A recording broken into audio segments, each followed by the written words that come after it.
মেসিকে পেনাল্টি নেওয়া শিখিয়েছিল নেইমার নিজে। বিশ্বাস হচ্ছে না? তাহলে শুনেন।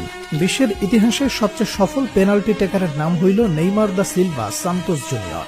বন্দুকের ইয়া মিস হইতে পারে, কিন্তু নেইমারের মিস নাই। সেই নেইমারের কাছে একদিন মেসি বলেছিল, নেইমার তুমি আমাকে পেনাল্টি নেয়ার কৌশল শেখাও। নেইমার বলেছিল, তোমার নাম মেসি, তোমাকে কি শেখাবো? আমি পারলে তুমিও পারবে। কথাগুলো কোনো কাল্পনিক কনভারসেশন নয়, পিএসজিতে থাকাকালীন এমনটা ঘটেছে বলে নিশ্চিত করেছে ফুটবল দুনিয়ার সর্বজন বিশ্বস্ত স্পোর্টস জার্নালিস্ট ফাব্রিজিও রোমানো।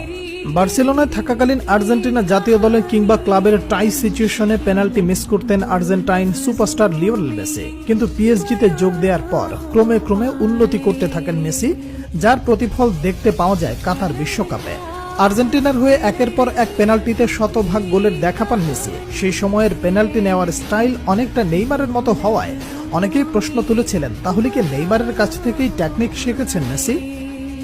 কাতার বিশ্বকাপের 3 বছর পর মিলল সেই প্রশ্নের উত্তর। সাম্প্রতিক